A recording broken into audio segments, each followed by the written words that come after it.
Pankaj sir साथ में photo या करण आइए खान साहब के साथ इधर आगे जाना हेलो देना हेलो नहीं है भाई तीनों को ऐसा दे कड़क एपी पार्टी थोड़ा पार्टी सही है straight sir on the left sir right side right please right sir one more left sir please thank you चलो चलो वीडियो वाले सब चलो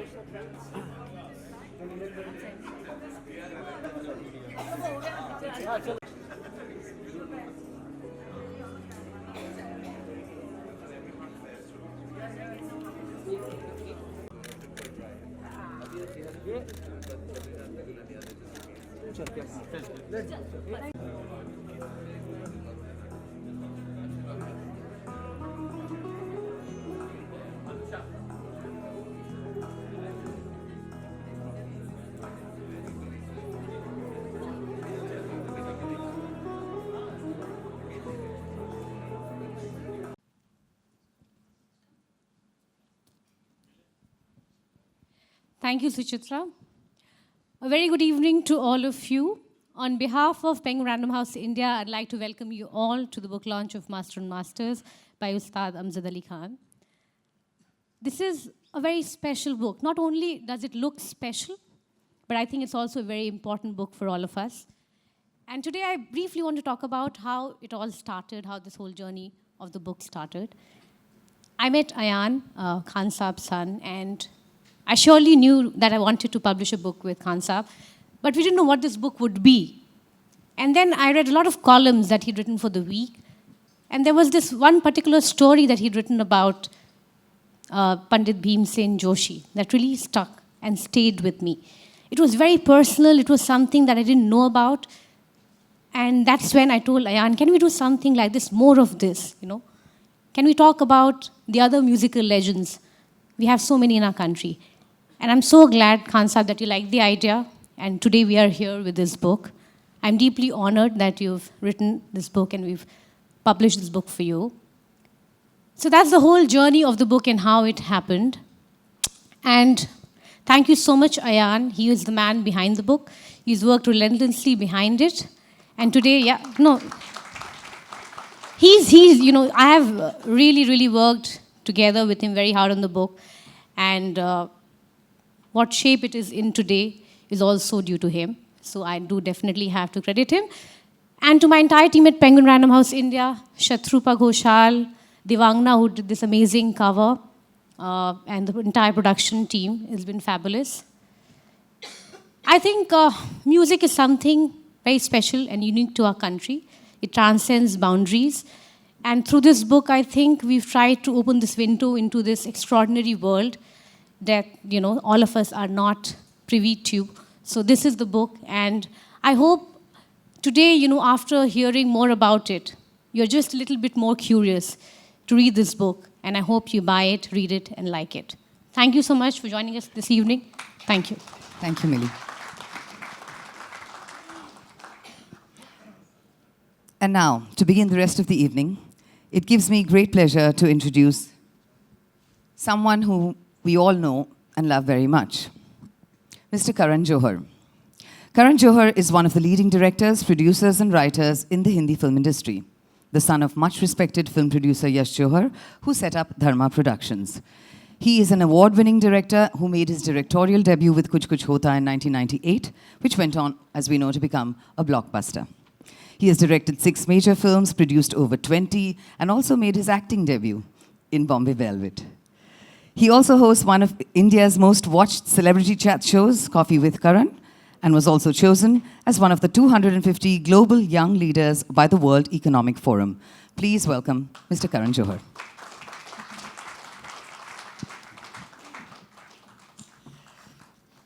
And now it is my pleasure to introduce someone with an incredible personality, Adman Suhel Seth. Suhel Seth is the managing partner of consultancy firm Consulate India, founded by him in June 2002. He has previously worked at advertising agencies Response, Ogilvy and Mather, and Equus, which he co-founded with his younger brother Swapan. He has also co-founded the marketing consultancy firm Quadra Advisory. Mr. Seth is also an author, columnist, actor, TV pundit, and socialite. Mr. Suhel Seth.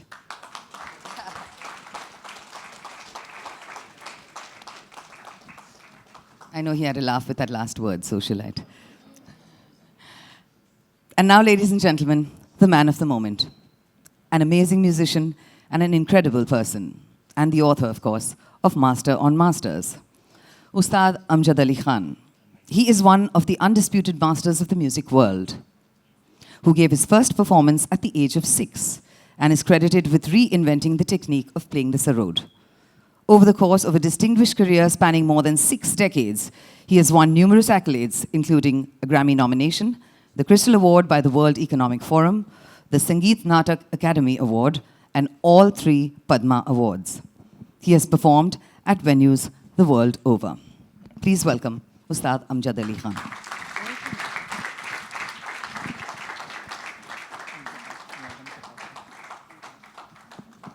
Before we release the book, I'd like to introduce, I don't know if people have introduced you as this before, the wind beneath Ustadji's wings. Could I please invite on stage his very beautiful wife, Srimati Subbalakshmi Khan.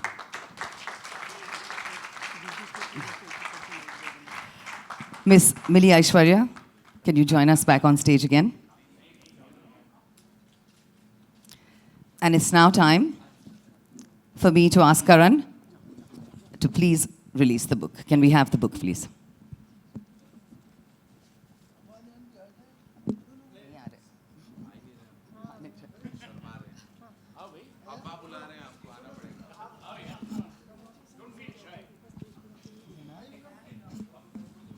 By popular demand, Aman and Ayan Ali Bangash.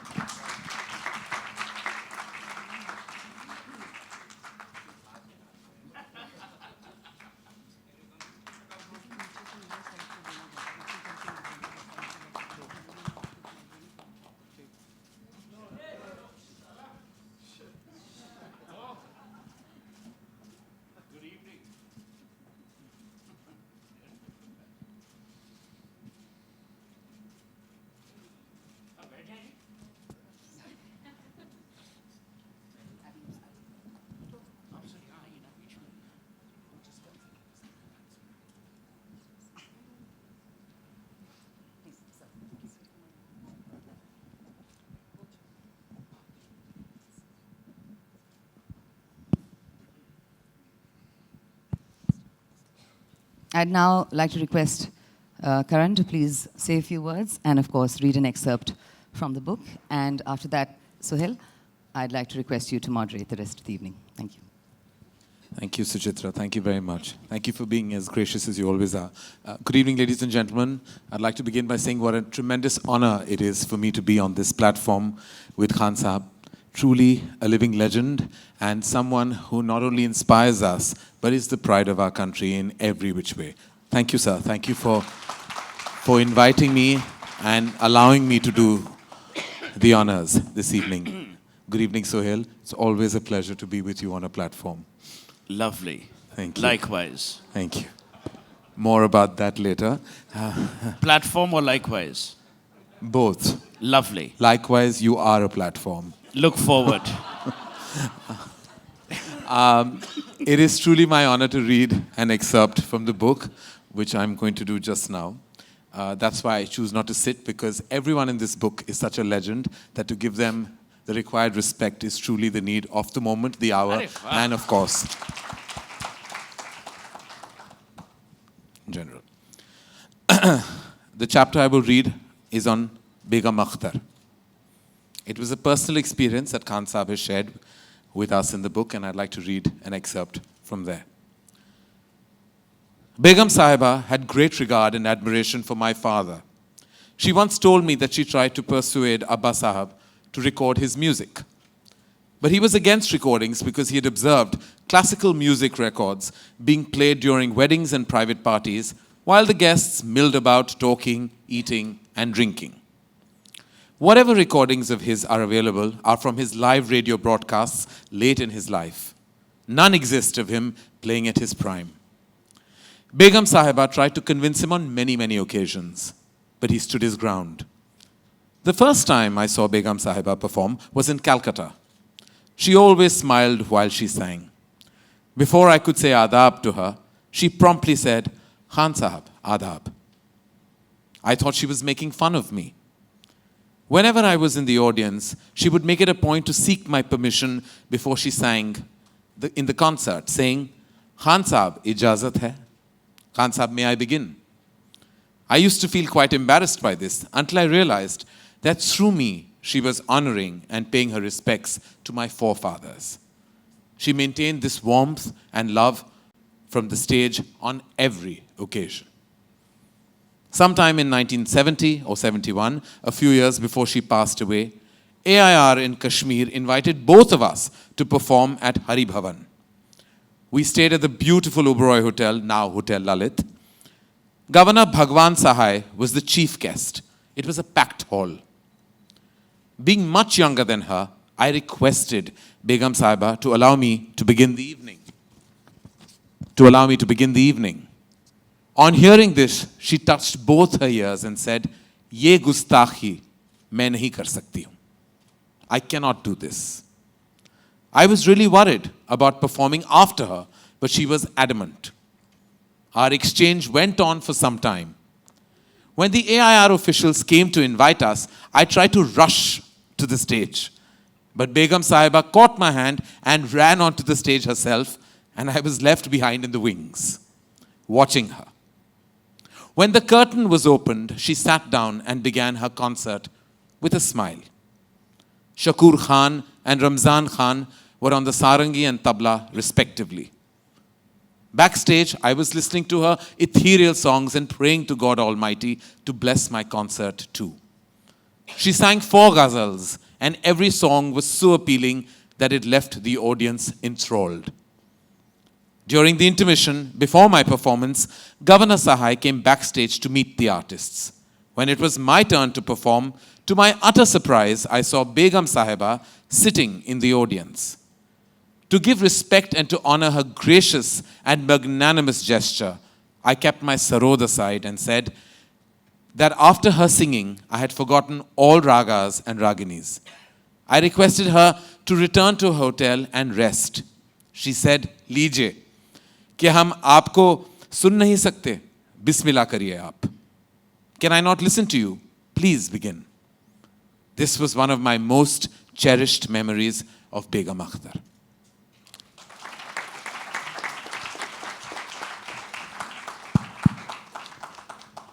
This truly seems like a special book, a book for all music lovers, a book for everyone searching for soul, and a book that doesn't only travel and transcend, but also connects so deeply. Thank you again for giving me this opportunity. Karan, you read so well. You should really consider doing a television show. And you should consider being invited.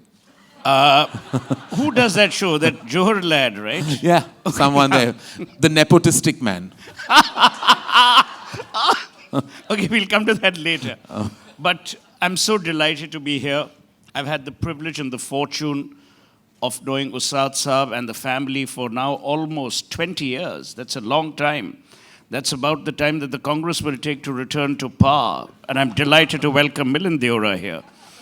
But that for later. But I think what Karan read out today, the passage on Begum Akhtar, reflects a generation that is slowly slipping from our times.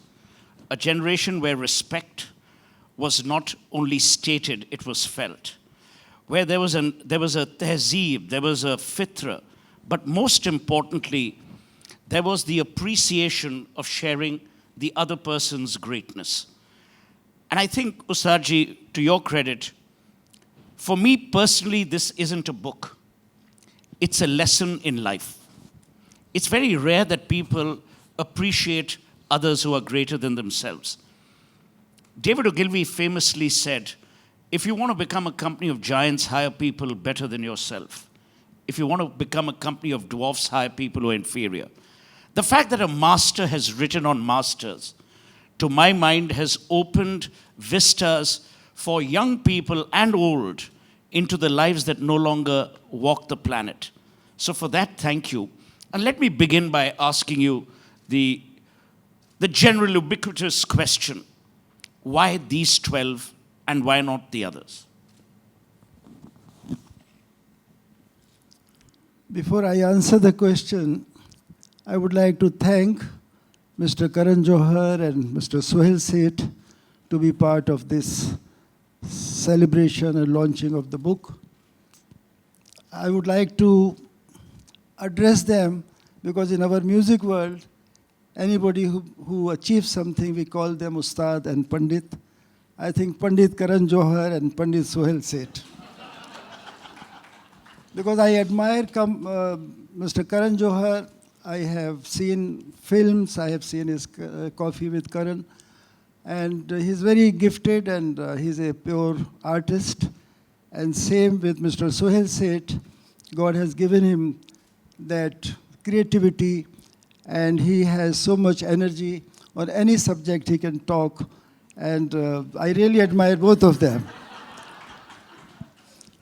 Generally in our field, a disciple only writes on his guru and on his father. And because if he writes on somebody else, maybe his father and guru will not appreciate that. So that has been the tradition of Indian classical music. And that is why there's hardly any books available to read on great masters. But my guru, my father, Ustad Hafiz Ali Khan Sahab, he often said that you must look for the quality in other musicians also.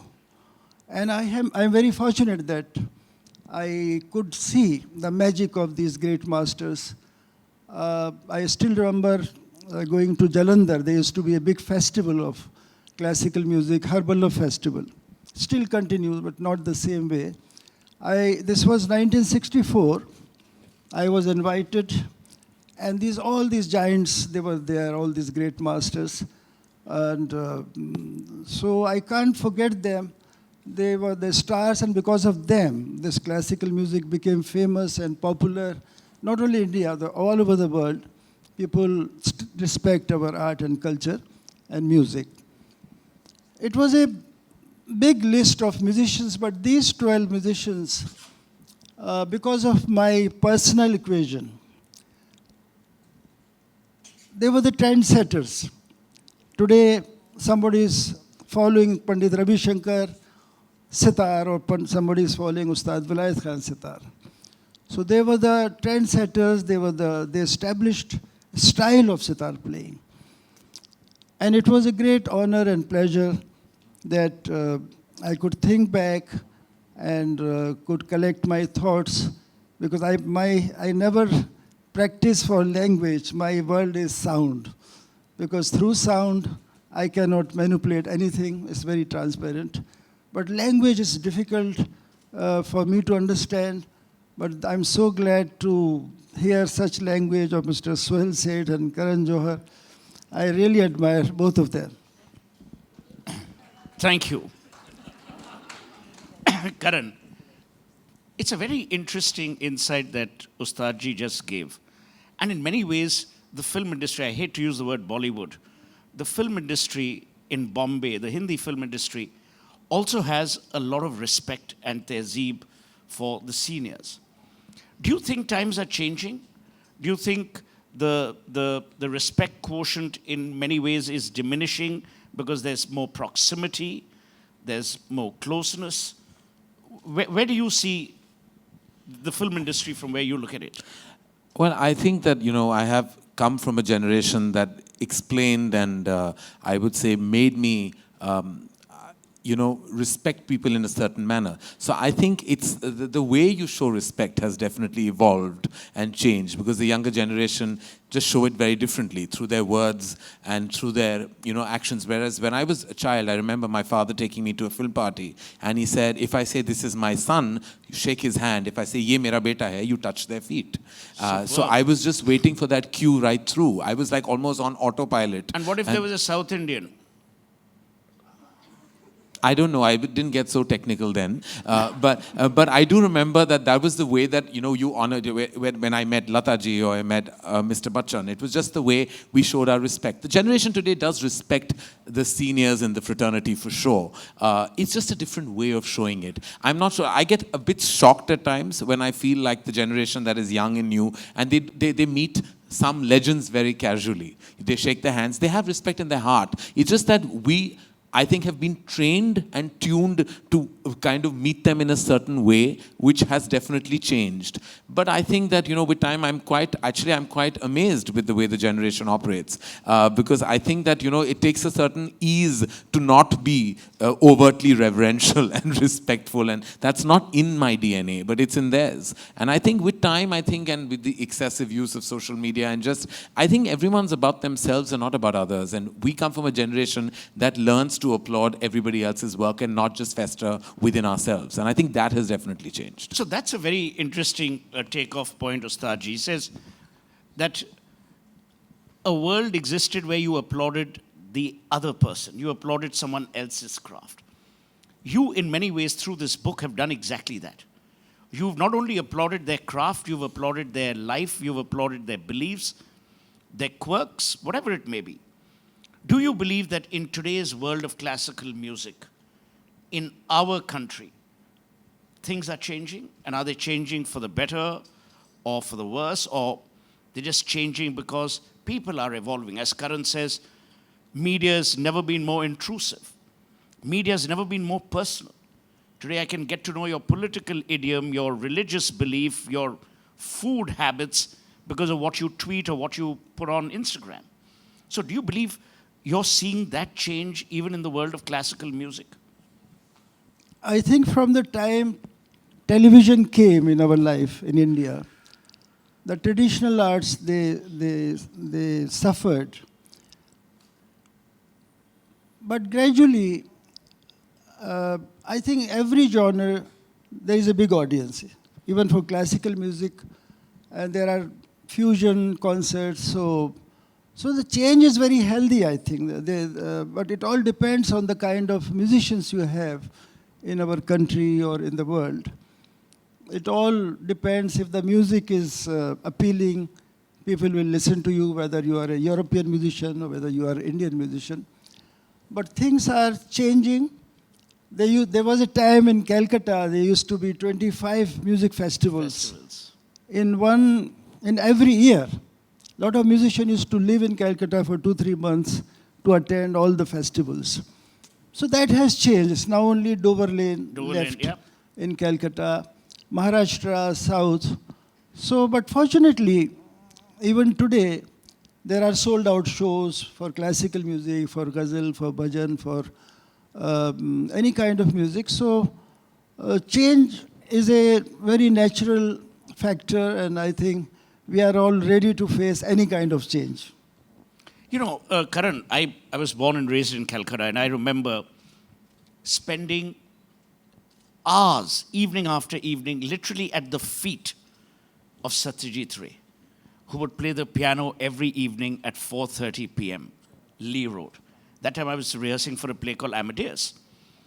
There was a genuine desire to learn. The Adda was at the heart of our lives because it was all about conversation. It was a city which never judged you, it had no prejudices. Sometimes do you believe that with the changing norms, with more urbanization, with more migration, do you think that has kind of altered? Where people can actually have a long conversation discussing Louis Malle or discussing Brando, discussing Kurosawa. Do you think that has literally slipped out of our lives?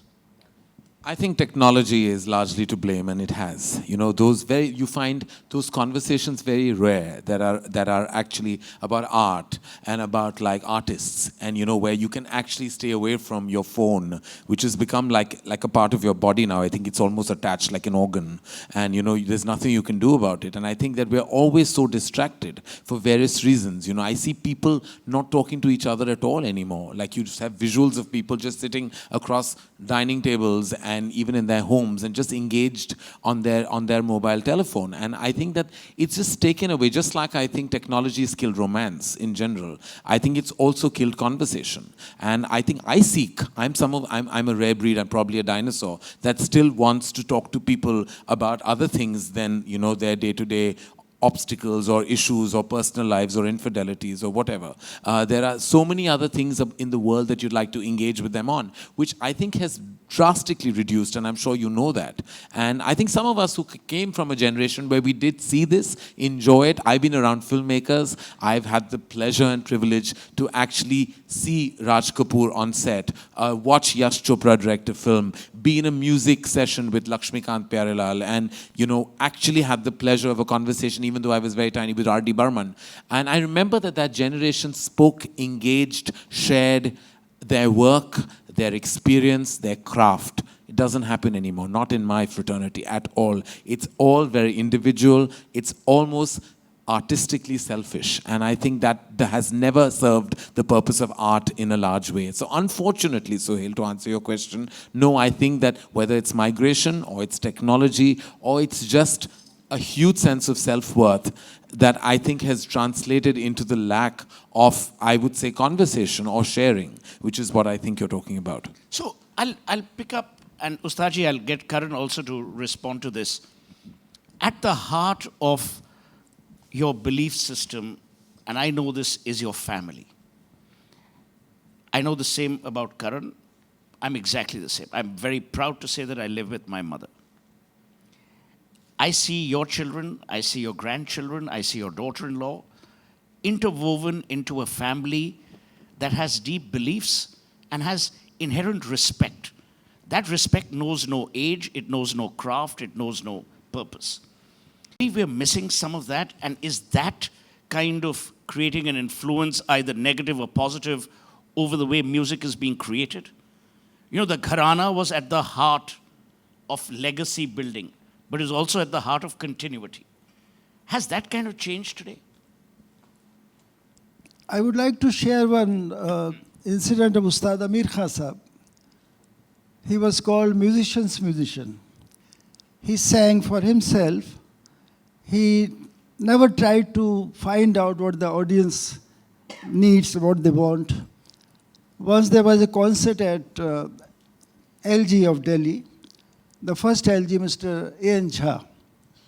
So A.N. Jha has invited all the governors of India, and it was a very official dinner there. So Mr. Jha spoke to me, he called me personally. He says, you have to perform, and Ustad Amir Khan Sahab will sing also. So he sent his car, a huge big car, Impala, and we all sat in that car, and we were just going towards LG's house. And Khan Sahab, रास्ते में मुझे कह रहे भाई ये governor आ रहे हैं, इनको म्यूज़िक की समझ तो है नहीं, तुम भी कम बजाना, मैं भी कम गाऊंगा। तो मैंने कहा हुजूर मैं तो आपको सुनने जा रहा हूँ, मैं आपके सामने क्या बजाऊंगा। Anyway, finally we reached there and I finished my concert within half an hour. And there were about 5-6 of us to say, "Wah wah, bahut achhe, kya baat hai." And it was a spotlight on all of us, and Khan Sahib started singing one rag. Great performance, and we were saying, "Wah wah, wah wah, wah wah." And it was his style that while singing one rag, he'll suddenly start the second rag. He started second rag. He lost track of time. And the governor is in sign language asking me when he's going to finish. So I say, I don't know, but please take your guest for dinner. I can't stop him. So he kept on singing, and now only Mr. Jha was alone sitting in the audience. All the governors, they went inside. And Khan Sahib was in a great mood. We were saying, "Wah, wah, wah, wah, bahut achhe, kya baat." He started third rag also. And poor Jha is again asking me what to do. I say, "You also go." So Mr. Jha also left. Nobody in the audience. Khan Sahib was still singing. And then suddenly, I think somewhere he realized that there's nobody in the audience. And then abruptly he stopped and he just said, "Kya yaar, zyada ho gaya aaj." मैंने कहा नहीं बड़ा के ज़्यादा हो गया आज। मेरे खान साहब बहुत मज़ा आ रहा था, बहुत अच्छा। So you see, most of the classical musicians, they disconnected themselves with the audience. They didn't realize what they want. But there was another great singer of his time, Ustad Bade Ghulam Ali Khan Sahib. He knew the pulse of pub. He never sang too long. He will just finish at the right moment. And both these great singers, they sang for the films also. Ustad Amir Khan Sahib sang your Janak Janak Payal Baje, the title song. And Bade Ghulam Ali Khan Sahib in Mughal-e-Azam, he sang. Even Pandit Bhimsen Joshi sang in the film. So some musicians were recognized more, they were not so much known. But most of them, they dedicated their life to understand what is music, what is lay. And my old forefathers and all of us, we were not allowed to plan our life. Just practice. You surrender yourself to God, surrender yourself to Guru. Don't think about tomorrow. And that was the lifestyle of classical musicians. So everybody practiced and practiced. Somebody was successful, somebody was not successful. But they continued the classical music.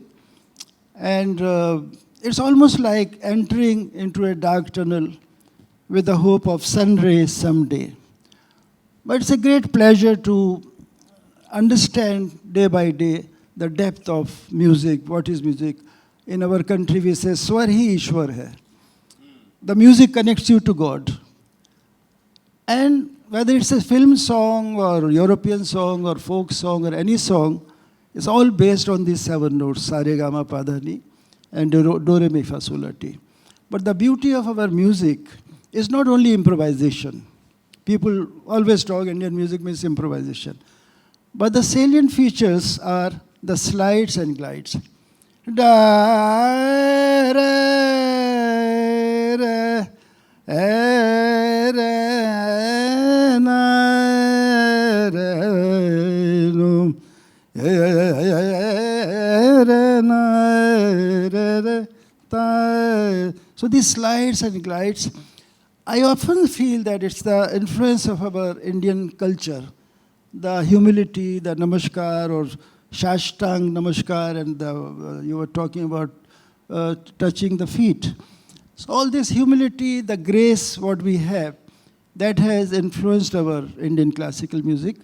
And fortunately, the future is bright because there are so many, in the generation of Aman and Ayan, there are so many talented young musicians.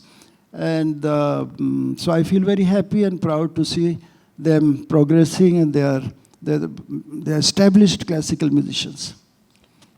Karan, about the family being at the heart of it?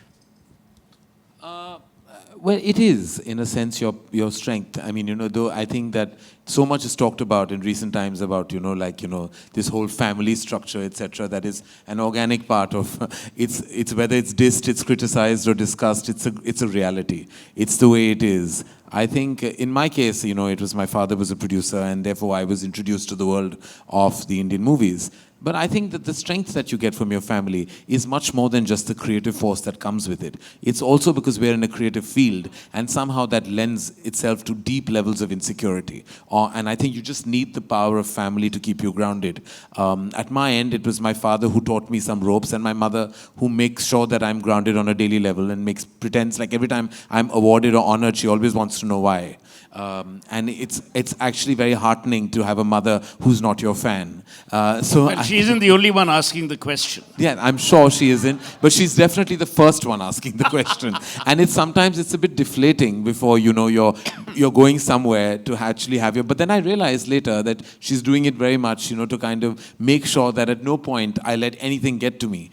So family suits that purpose within, and I think Suhel more so. I think in a creative world, I think you need that strength because, as I said, you're far more vulnerable, you're far more insecure, and you're always, I think, seeking either acceptance or you're kind of fighting delusion. And for both situations, you need someone strong to tell you at home. Ustad Sahab, I want to touch upon, and this will be the last 2 or 3 questions, then we'll open it out for a Q&A. I want to touch upon something that, in Calcutta we were very fastidious about, which is the purity of the craft, the essentials of theatre. Like, we wouldn't regard musicals as theatre, I still don't. We believed that rehearsals were when you were completely ready with the script, with the lines, and then you began the first rehearsal. There was a joy in being pure to the craft. Obviously, times have changed. Karan rightly alluded to the fact that technology is actually shrinking time and matching man's current impatience. Do you believe we lack that purity? And is that a good thing or a bad thing? I don't think it's a good thing. The purity is most important. And you see, technology and tradition, they have to be friends. I feel proud to see a human being has created keyboard.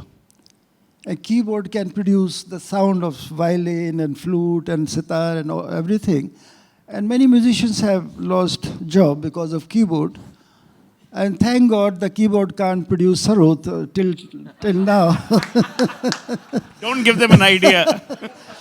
So I'm waiting to hear sarod from the keyboard. But you feel proud to see the cell phone and the fax machine and keyboard, the achievements of human being. But in our musical science, our 12 notes were realized even 5,000 years before, 5,000 years back. And today, in this time, nobody could create the 13th musical note. Everything, the whole world is connected with these 12 notes. Music has connected the whole world. And we are almost like one close-knit family, whether you sing lok sangeet or film sangeet or ghazal, bhajan, kirtan, anything. The same sound. In 13th century, the Sufi saint, Hazrat Amir Khusro, who created Qawwali, Qawl, Qalbana, he created a style of singing called Tarana.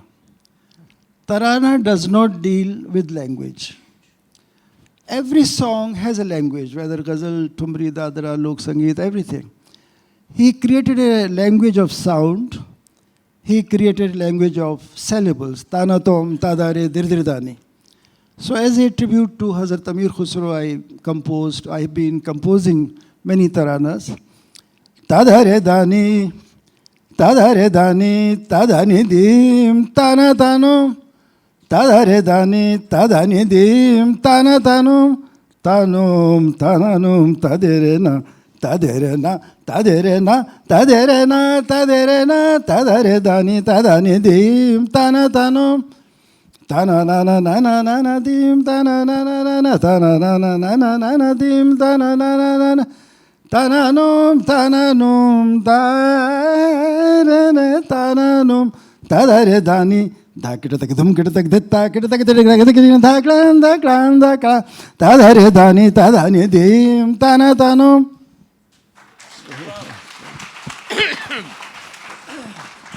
This is my penultimate question to Karan, and then one last one to you.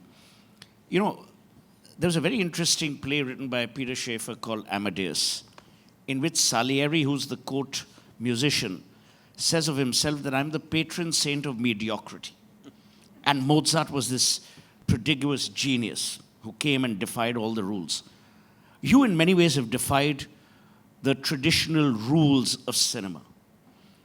When you take these risks, and the risks are both financial and reputational, what goes through your mind, and do you at times believe these risks are worth taking? Well, when I began my career, I didn't take very many risks, actually, because the first two films that I directed and my father produced, the whole idea there was that I was seeking commerce in art. And I think that was pretty much what my intention was, to make sure that my production house, Dharma Productions, could stand tall and gain, you know, that kind of economic strength, which we hadn't before that. It's only in the last decade, and it's ironically after I lost my father, that I grew wings.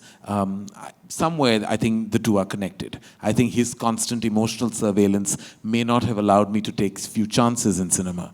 But when I take those chances, I make sure that it's done with a certain amount of strategy and intelligence. Like I'm always, and I want to be honest here and say that I never take a risk that is something that I know is going to bite me in a way that I will repent. There's always some kind of padding, and that does dilute the impact of the risk I'm taking. But I do definitely make sure that some of my bases are covered. So I'm not saying that, you know, and I would say that honestly to you, that I'm not saying that any great risk I've taken has actually been really something that I should be afraid of. Barring a few, when I've made films like when I directed in an omnibus endeavor, where I directed a film in Bombay Talkies, which treaded upon homosexuality and, you know, how it is sometimes hidden because of society pressures and social pressures. And I did take that chance because I was making a different kind of film. And then there are other things that one in life one talks about or seeks through modes of entertainment. Today I feel there's a lot more abandon, and I feel there's a lot more freedom that I exercise where it comes to my work. And to answer your question, what am I thinking? I've stopped thinking a lot. I think that's what one has started doing, is not thinking of ramifications, repercussions, or worrying what others say. Because there's really a saying in a Hindi song that says, "Kuch to log kahenge, logo ka kaam hai kehna." So I think you have to basically just become deaf to many, many words, because today opinions are available at every counter of life. You know, wherever you go, you wake up in the morning to opinions, you sleep and you're reading people's opinions. People have a lot of time in the world to give you their opinion. It's what you choose to take and what you choose not to. And I think I've decided that you can call it a really good midlife crisis. I'm 44 and I don't listen to people anymore. 44? Yeah. I thought you looked younger. Anyway, last question to both of you. Thank you. And You this said is- something polite to me, Suhel. I'm very honored. I thought you were saying you're 44. You don't look 44, but you used to. No. See. I don't believe in the politics of hatred. I believe affection has a much more charming virtue. I have 3 words to ask. Who are you? Kangana. Really? Then I'm going to run out of here. Okay, Ustadji and Karan, this is a very important question. Last year, published data told us there were 4 PhD scholars in Sanskrit in India. All 4 were Germans. The flip side of this is that our culture, there are more Indians living abroad who can recite the Gayatri Mantra. There are more people who visit temples and mosques, people of Asian origin, when they're overseas. Do you believe in many ways the diaspora is more a cultural anchor of the past? I believe there are more and more classical music concerts, Indian classical music concerts, which draw huge audiences abroad. Do you believe that the diaspora today is playing a much more befitting, more important cultural custodian role? Yes, I think they are playing a very important role. But I feel very sad to see whether they are diasporas or Indian educated people, that people still going on building temples and mosques. How can a PhD be radical? This is what I feel very sad. That some diasporas, they are emotionally, they feel connected with our culture and tradition and everything. But even NRIs, they are, some of them are very radicals. They are highly educated. So this I feel very sad that education could not create compassion and kindness in a human being. How a PhD be radical? How a PhD be communal? So this is what I feel very sad. It's not in our country, but all over the world. We are suffering on account of this hatred towards each other. And my father not only taught me music, but he always tried to convey the message that all of us have a common God and we are the common race. सारी दुनिया का एक रब है, हम एक तरह से आते हैं, एक ही तरह से जाते हैं. There's no room for second God also. But I feel sad to see what is happening, the change all over the world. I wouldn't say only in my country, but all over the world. So there has to be, we respect NRIs. They invite us, and recently I performed in Royal Festival Hall. It was sold out show. So they show a lot of love to our tradition and culture. But how to remove this hatred from our culture, I think. Well, because you raised such a critical point, I'm deeply involved with the Tata Trusts, and when Swami Vivekananda and Jamshedji Tata were on a ship sailing, Swami Vivekananda didn't ask Jamshedji Tata to invest in a temple. He asked him to create the Indian Institute of Science. Those were men. Today we have people who are self-serving. I also believe that corporate India needs to unshackle itself from some of the stuff that it's doing and actually set up, to my mind, temples of culture which recognize no God except the godliness of craft. And the day that happens, we will get back the India we seem to have lost. And I genuinely believe, as a person who's 54, just 10 years older than you, but not necessarily wiser, that we are at an inflection point of great optimism. At times, this is manufactured outrage. Even our hatred is now manipulated, whether it's manipulated by the media, by politicians, by people. It's manipulated hatred. And the only way we can eliminate this is by going back to three things. Our parents, who give their children unconditional love, by going back to history, which we seem to have kind of displaced, and by understanding that there's a lot more to life than optics and than visual symbols. And I genuinely believe we'll get there. Karan, I want your comments, as I asked Ustad Sahab, on this whole influence of the diaspora. Well, it's very strong, and I think I do tend to agree with you that I think when you're detached from your roots, you seek them much more.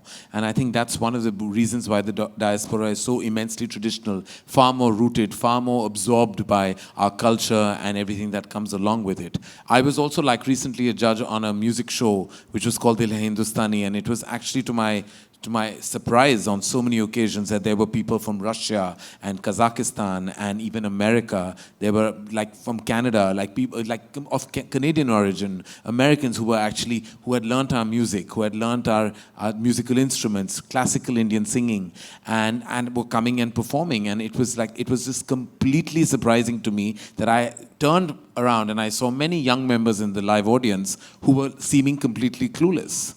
And I said that therein lies what you were talking about. That was an amazingly contrary mirror, because here you saw the West, not just the diaspora, the West, organically the authentic West, actually enveloping and embracing Indian culture. And I turned around and saw the generation on their mobile phones disinterested. And I said somewhere there is a very unfortunate irony.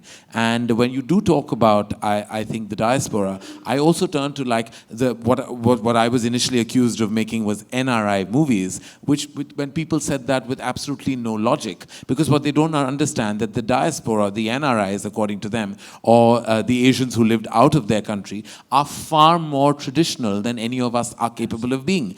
In urban, like I'm sure Khan Saab will tell you that his performances outside of India are received with so much love, respect, reverence and admiration, and it's only because they really feel the detachment and therefore seek the attachment. And that comes from, I think, predominantly the big source of culture, which is music. Yes, with due apologies to the person in UP, ghar ki murgi dal barabar. But we'll come to that later. I want to end this, and it's been a fascinating conversation. To my mind, both these men represent not just a generational shift in age, but the commonality of the respect for the craft, whatever craft that may be, and whatever we may believe in. Karan is a freshly minted parent, and my advice to people has always been, there's only one insulation against hatred, against prejudice, and that's reading. If we can create a society which revisits the scriptures, which revisits thought letters. I mean, I was appalled that some people in corporate India stood up and, went for this Warren Buffett, Bill Gates pledge to humanity move, only if they'd read Manu Smriti, who 3,700 years ago talks about Dhan for the first time. Max Muller in 1862 says the Upanishads are the only works which first establish self-identity before you can serve. But we'll have this classical or this literary discussion later. We'll now open it out for questions and answers. Both these gentlemen are winning awards as we go along through the evening, not necessarily here. So we are pressed for time. I would urge you to raise your hand, not your voice. Speak into the microphone, it always helps. Tell us your name and ask a question.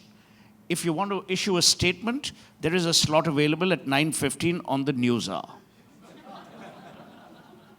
But not with the news anchor we love. But not with the anchor we love. Yes.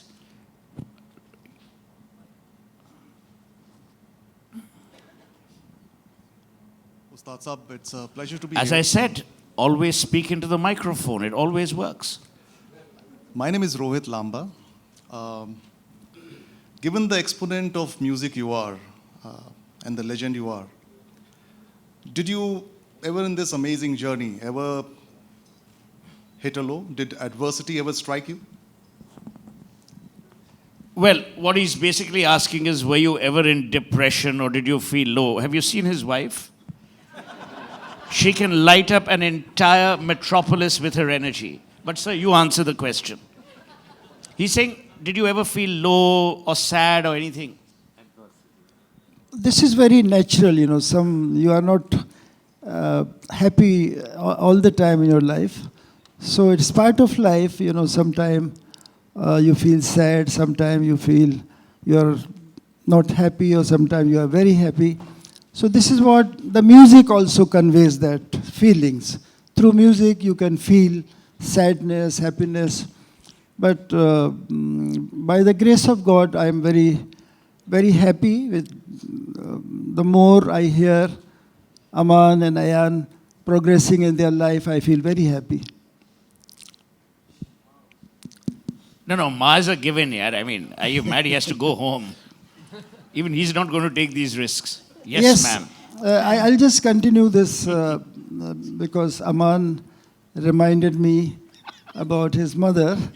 So, See, but that is something which I have often told Amanayan that wherever they perform, they must say that they are the children of Subbalakshmi and Amjad Ali Khan. Because every mother of a child is the first guru. Absolutely. But no guru talks about their mothers. I haven't seen any guru talking to about her mother. So the respect, the honor the woman should get in our country, they haven't yet achieved. Yes, second question? Yes, ma'am. Padamsi, and I'm a writer. I write for children. So I would like to have some advice from you for children of the generation today. We talked a lot about what's going wrong. So what do you think suggests that children should be doing today? Excellent.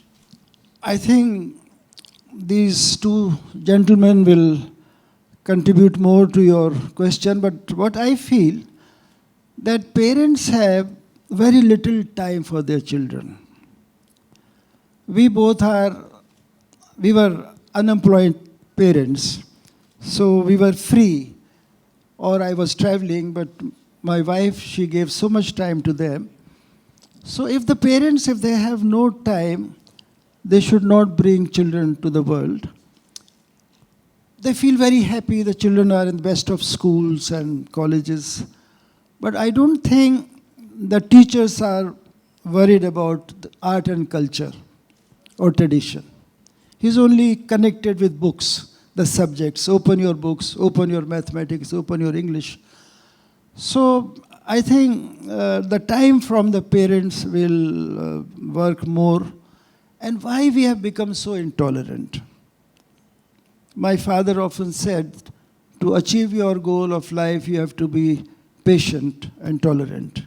Sabr और बर्दाश्त, ये अपने आप में एक पूजा है.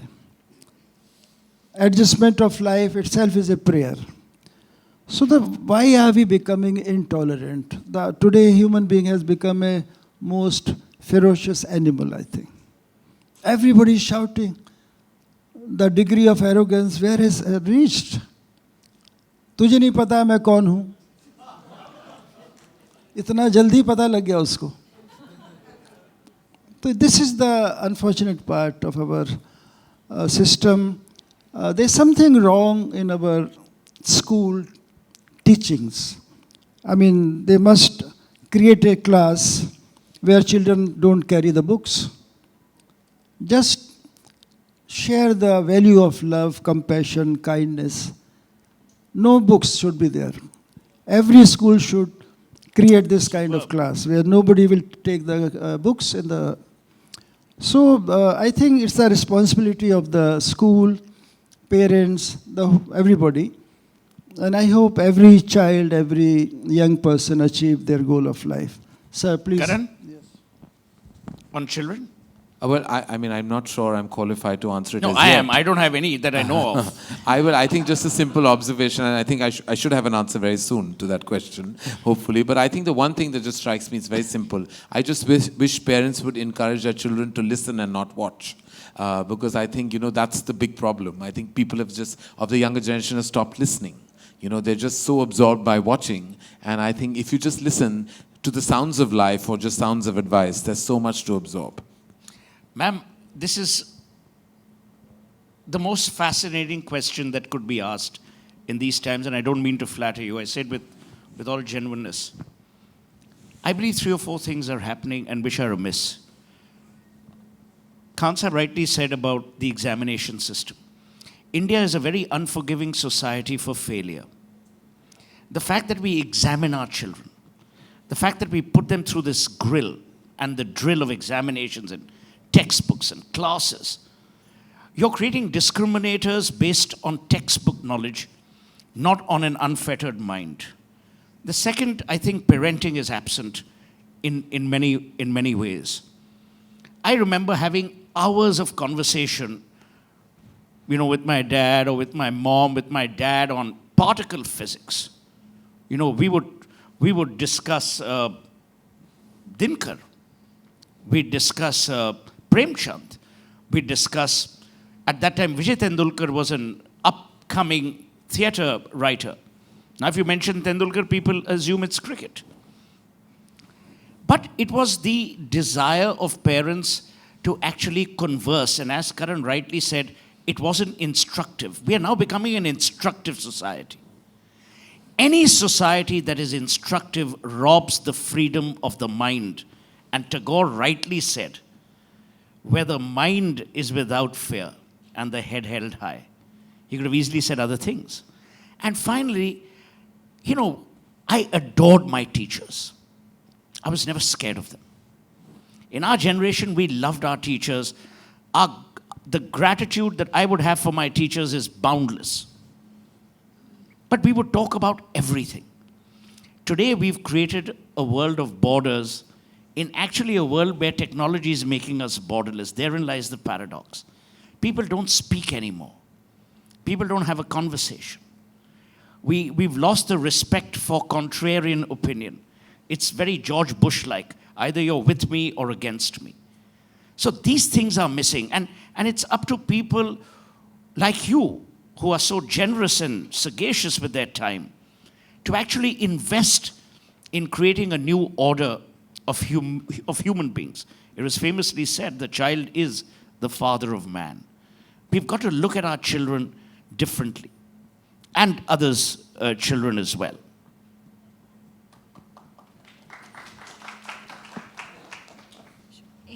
Thank you I think ma'am ने जो सवाल पूछा वो बहुत खूबसूरत था एंड आप तीनों का बहुत अच्छा जवाब मिला. करण, आपसे जानना चाहूँगी, अभी आपके घर में आपका नाम क्या है जी? Sorry, Runa from first post. Karan, अभी आपके घर में आई थिंक दुनिया की सबसे खूबसूरत किलकारियों वाला संगीत गूंज रहा है. आप मुझे बताइए किस तरीके से चाह रहे हैं कि आपके नई जनरेशन संगीत की तरफ बढ़े या रुझान रखे. बहुत जल्दी है, लेकिन एक पिता के लिए सपने देखना कोई बड़ी बात नहीं है.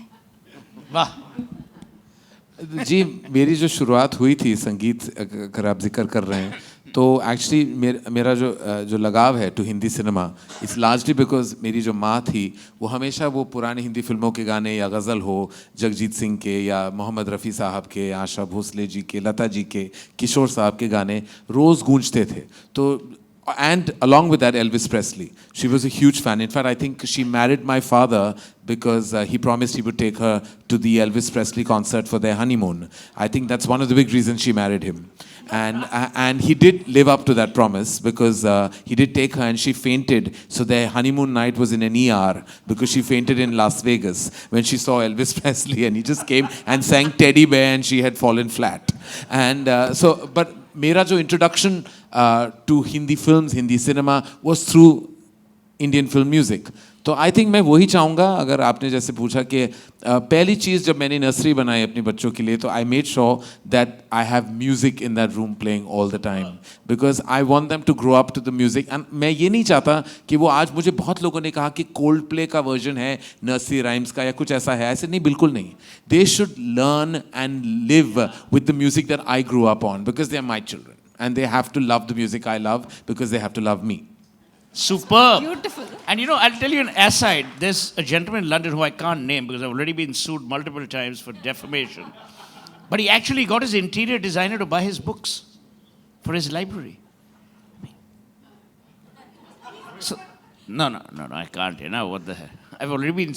Yes, last question. Second last, okay. Last question. Namaskar. I'm Jay Talwar. I'm from Calcutta. I started listening to classical music through the Beatles. I will be very frank about it. And I love classical music. I started playing the tabla. I was a neighbor of Velayat Khan Sahab's house, so yes, I used to go and practice with them. In fact, once I traveled with you in the car with Nishad Khan to the Sarkar family house where you had a concert. I want to ask you basically that what is happening now, because the younger people are not into classical music. Schools, Spik McKay has done a lot. There are people, but the pulse, like if you talk to younger people these days, they're not into classical music. So I wanted to ask you, what's the future? And also for Karan, for Hindi film music, for example, there was a lot of classical music played in films, and some of the films did use it, even today, but it's rare. I mean, it's gone more Western, there's more, it's not the kind of music that I would like, so I'd like to ask you both about this. To your question, I would request Aman and Ayan to answer this question.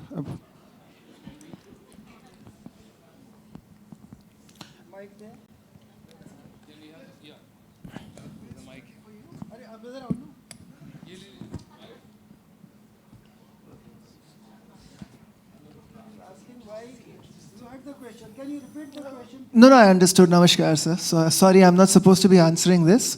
But Ustad or Walid Sahab baithe, I shouldn't be speaking out of turn. But I think the future is bright. There's so many young musicians today who are doing so well. And I think this generation is very blessed to get so much content easily available now on YouTube and so many other platforms. So they've got the research of all the great masters very easily available. They all are playing brilliantly, but now who connects and who doesn't, wo, I think Khuda ke haath mein, Bhagwan ke haath mein. So that I really can't comment on, but I think the quality of musicians, even today, like I said, because they're getting so much access to the journey of these great masters, I think they have all imbibed these qualities and they are playing brilliantly. And even today, so many, every time you open Bombay Times, how many ads you see of so many young musicians performing in Bombay, in Bengal, Maharashtra, all over. So I don't think there's anything to worry about. In time, I'm sure these young musicians will also connect with people. And I think the next question was for sorry, for please. Karan Bhai. No, it's fine. Yeah, okay. No, there's a lady there, and let that be. Nasir, do you really have to ask her?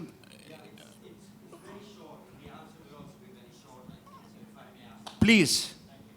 You mean brief? Yes, sorry. I am losing my sense of English. Adab, my name is Nasir Abdullah. I know you. Yes. You might remember me from about 50 years ago. Yes. But anyway, I have a question for Karan, but you may email me the answers. And the question is, why haven't you cast me yet? But that's another story. Okay, I actually wanted to ask you, sir, Khan Saab, that I'm an aspiring a musician, and I play on the flute a bit, and I also learned the harmonium in my own way, and was not. But I actually got it right years ago, but it's a strange question. Okay, you and must it's have not had... brief by any stretch. Okay. Keep going, keep going. Thank you. So I'm a bit confused. Millie, I hope you're taking notes. You could write his biography by the end of his question. Thank you, Suhel. So you must have encountered some, well, what you call blogs as you were actually practicing, etc. And so what did you do to be able to surmount them? What I'm actually looking for is a shortcut. Did your seniors advise you to wear a stone, or was there a mantra or anything to help you get over? That's it. Got it. You can choose not to answer, or you can give a brief answer. Basically, neither did I understand, but from what I understood is, he's an aspiring musician who wants to know, should he use the path of superstition, which is wear a stone, right? Not get stoned, wear a stone, or should he have a mentor? Even I haven't, actually you can ignore it. Yes, ma'am, last question. Hello. Nasir is an old friend of mine, I can take liberties with him. If he hasn't yet got to the question, can you imagine how long he'll take to the flute? But to learn yes, music... my dear. But to learn music, stone doesn't work. Only hard work, sadhana, riyas. I don't know. Yeah, and they are not the names of people. Yes. Good evening. I'm Anjusha Saughale. I'm a social activist, and so it's always an honor to hear you. And believe me, it was a very soulful conversation. And coming from an old school, I really enjoyed listening to all of you. Now, coming from empowerment, like I'm a social activist, and so when I see you and ma'am, the love, the way you share your love and the respect towards each other, it's like we get a feeling, why don't we find someone so soulful or so respected? Now, you know? 1 minute here. He wants to learn music. You want a matrimonial no, column. No, sir, you're what getting the question wrong. No, you're getting the question wrong. I'm coming to the question. I just wanted to appreciate their love because that's everybody notices and it's so beautiful. And everything beautiful has to be cherished and respected. Yeah, I'm almost in tears. Coming back to it. Now, through music, how can you empower? How can you empower this? Where we are going towards, more towards feminism or against this. So how come with I want to, Karan, Mr. Johar can answer this. Even so, you. No, I have no idea about empowerment. We barely have electricity at home. Forget power, forget empowerment. Sir, Karan, this is as complicated as some of your films. Answer. Trust me, my films are not complicated at all. No, we're just having fun. Are you single? Are you single? Are you asking me that? No, I'm not No, asking obviously you he's out, just I'm asked you that. No, one minute. What kind of please logic don't- are we I just want to in know. Bombay? Are you single? I Are just you want to asking know, me is that he why just you're asked seeking? you? You're seeking love because you're single or because you feel the need to be empowered by a relationship? No. I don't feel the need to be empowered by relationship. I just wanted to know that how you, because now we are, the men are against women. We don't believe in gender equality, but we are doing tit Okay, for ma'am, tat. ma'am, we'll get this. This is going to be at least a 4-hour discussion. Right from discussing your status to discussing empowerment. I just want Subbalakshmi ji to make a comment. You must always end a program where the husband is the star with the wife having the last word. Because you must have a happy domestic environment. Thank you, Suhel bhai, for giving me such an honor. Let me tell you that. You have always done that. He is one man who never shows his affection. But let me tell you, I know about this gentleman who can make anybody's life. But heart of heart, what he is, I had just discussed this with his brother and sister-in-law the other day. I think I know him very well. He is one of the most kindest, softest person. And ma'am, talking about your question, thank you very much for giving us such an honor to think how lovely we were. Only this morning when we were driving down from the airport, I had a little bit of, what shall I say, non-cooperation movement with my husband. Super! So I wish somebody, and because being a Gudi Parva and New Year, and I said, Sir Khan Sahab ko bhi mujhe bolna hai, pranam karna hai. मैंने कहा उनका number अलग है, phone कर लीजिए. Although we were in the same car. So he said, Bhabhi ji, now I know the mantra of your successful marriage. I said, this is the mantra, then I do not know what will be the future of a lot of mantras in our, life. Super. So this is what it is. I just say that, as wives, we like to, these are maestros on stage with their instruments, but we play the tanpura. Without us, they can't do anything. So I love that. Ma'am, my answer will be to you. Marry or don't marry, keep the man in your hand. Like taming of the show, they said that. Is that from the first day you have to I'm not making any comments on this. This is either way you're dead. Yeah, you dominate the wife, you make it sure from the first day, do it other way around. You will be safe for rest of your life. Okay, all right, I must thank Karan, I must thank Khan Saab, I must thank each one of you, must thank Show House Ashrafi from the President. Thank you for a splendid evening. I think the ladies summed it up. It was soulful because it was about conversation which was unfettered and had no prejudices. Nasir, all the best for your scintillating career ahead. We hope one day we see you pulling some strings which have some sanity in them. Until then, God bless each one of you and God bless America. Thank you, Suhel Seth. Once again, ladies and gentlemen, Ustad Amjad Ali Khan, Master on Masters. On behalf of Penguin Random House India, I'd like to extend a big thank you to all of you for being here and being part of this evening.